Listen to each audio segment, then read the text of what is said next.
Bienvenue sur Fredit, le meilleur de Reddit, mais en français. Aujourd'hui, je vous raconte les histoires de propriétaires qui rentrent sans l'accord de leur locataire et qui le regrettent amèrement. La première réditeuse nous raconte. Je vis dans un appartement qui occupe la moitié d'une maison. L'autre moitié est habitée par la propriétaire. Cette propriétaire est vraiment horrible. Je ne vais pas vous donner tous les détails, mais faites-moi confiance, c'est affreux. Comme on est voisine, je fais tout ce que je peux pour éviter les conflits avec elle et faire en sorte que la cohabitation difficile ne pourrisse pas nos vies tous les jours. Mais ma patience est épuisée. Elle a décidé de vendre les deux logements qui composent la maison, le sien et le mien. Ça ne me pose aucun problème, je suis protégé par mon bail et il y a de fortes chances pour que je me retrouve avec un ou une propriétaire bien plus sympa. Il faut bien sûr qu'elle fasse visiter les logements aux acheteurs potentiels. D'après mon bail, elle doit me prévenir au moins 24 heures à l'avance pour avoir le droit d'entrer dans ma partie de la maison. Je lui ai même dit que ça ne me posait pas de problème si elle ne me prévenait que la veille au soir pour le lendemain matin. Je lui ai aussi donné un code unique pour mon alarme, pour qu'elle puisse rentrer si je ne suis pas là, parce que je suis souvent en déplacement professionnel. Mais même avec tout ça, elle n'a pas réussi à faire les choses correctement. La semaine dernière, j'entends quelqu'un frapper à la porte. C'est la proprio avec un jeune couple.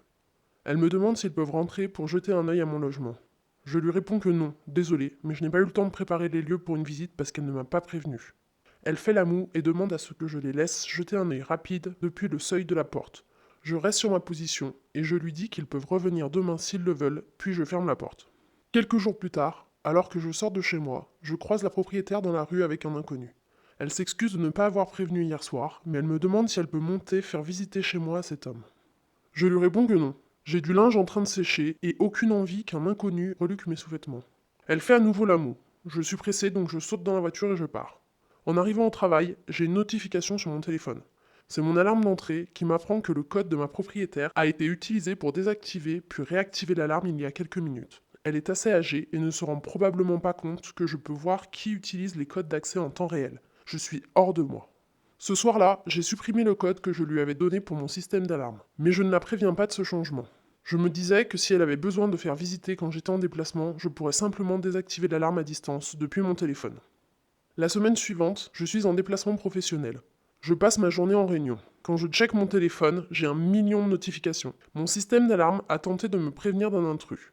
La propriétaire m'a appelé une bonne douzaine de fois, a laissé des messages et envoyé des textos très énervés. Bien sûr, elle a à nouveau tenté de rentrer chez moi sans me prévenir à l'avance. Elle n'a pas pu désactiver l'alarme. Et cette alarme fait un bruit de fou. Je pense que la moitié du quartier a dû être prévenue. Je paie un abonnement avec mon alarme pour que la police soit prévenue automatiquement en cas d'intrusion. Comme elle est propriétaire du logement, il semble qu'il ne l'ait pas trop embêtée. Mais comme elle fait très attention à son image dans le quartier, elle était furieuse d'être le centre de l'attention pour une telle raison. Mais au moins, je suis sûr qu'elle ne tentera pas à nouveau de rentrer chez moi sans me demander. Et en commentaire, on a plein d'histoires similaires d'autres réditeurs. Par exemple, Rumbunbun qui nous dit: il y a longtemps, j'avais un super propriétaire, mais il faisait appel à une agence pour faire visiter la maison. Il n'arrêtait pas de faire visiter sans me prévenir. Je travaillais tard dans la nuit, et un matin, je me suis réveillé quand une femme de l'agence et un couple sont entrés dans ma chambre. Je me suis mis à hurler comme un forcené, et ils ont pris leurs jambes à leur cou. À partir de ce moment-là, j'ai commencé à laisser des boîtes de mort au rat bien en vue et des petits mots sur le plan de travail ou sur le frigo qui disaient des trucs du genre: chérie, j'ai encore trouvé deux énormes rats, il nous faut plus de pièges. Ça fait plus de 30 ans, je ne me souviens plus du phrasé exact.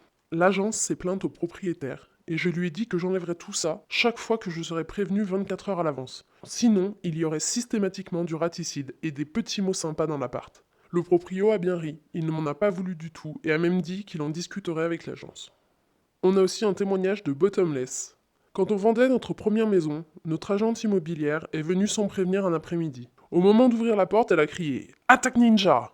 J'ai adoré voir sa tête et celle de ses clients quand ils m'ont trouvé en boxer dans mon salon en train de faire des mots fléchés en buvant une bière.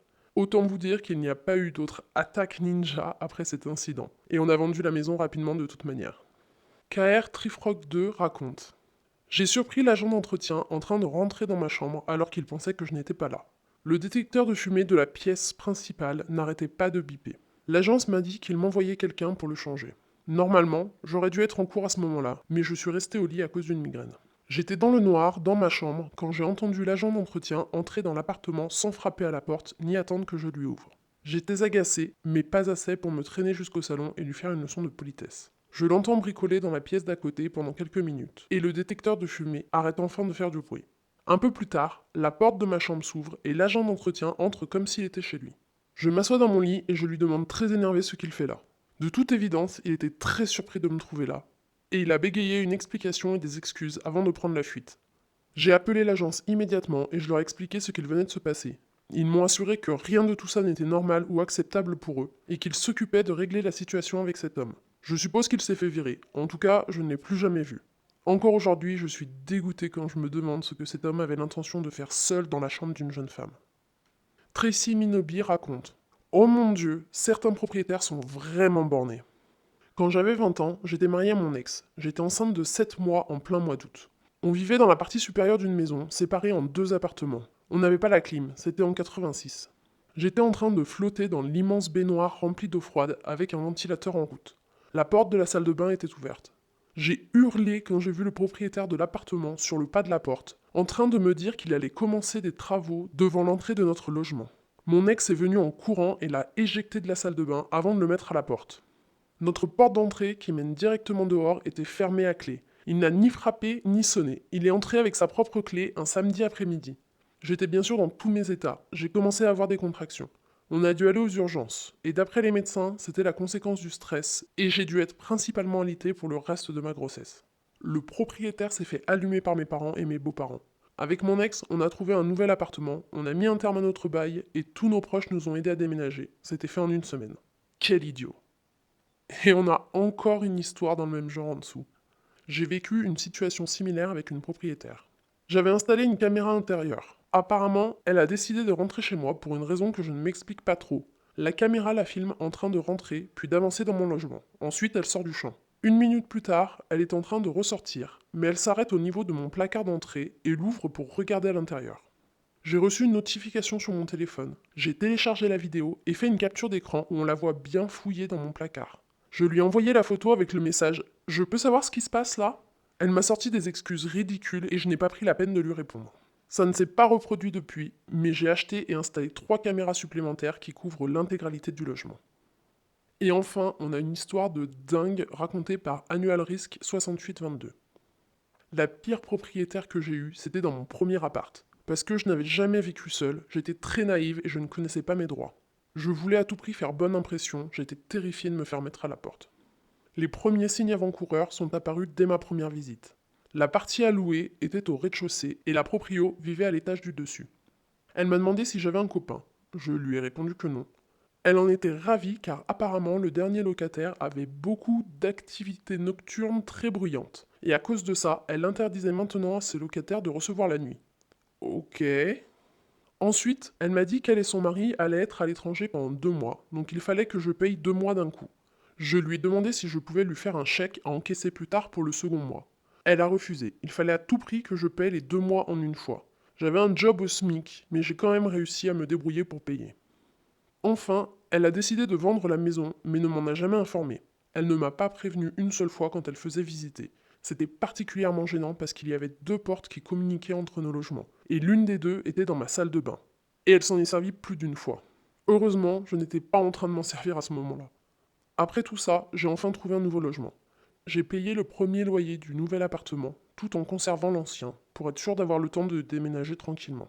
J'avais déjà déplacé le plus gros de mes affaires la première semaine, donc j'ai commencé à passer le plus clair de mon temps dans le nouveau logement.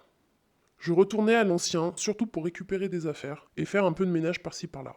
La deuxième semaine, j'y suis retourné et j'ai retrouvé toutes les affaires qu'il me restait sur place dans la cuisine, avec un mot qui me demandait de finir de débarrasser pour qu'il puisse nettoyer et trouver un nouveau locataire. J'étais super énervé. Donc j'ai fait la seule chose à laquelle j'ai pensé sur le moment. Inspiré par des histoires lues en ligne, j'ai pris de la viande et des légumes qu'il fallait que je jette et je les ai cachés à plusieurs endroits dans l'appart. Après, j'ai pris mes affaires et je suis parti. Je ne lui ai plus jamais parlé et je ne sais pas si elle a retrouvé toute la nourriture avant que ça commence à pourrir. Mais j'aime penser qu'elle en a raté au moins quelques morceaux. Ces histoires sont dingues, il m'est jamais arrivé un truc pareil avec un propriétaire. Est-ce que c'est moi qui ai eu de la chance? Est-ce qu'il vous est déjà arrivé des trucs pareils à vous?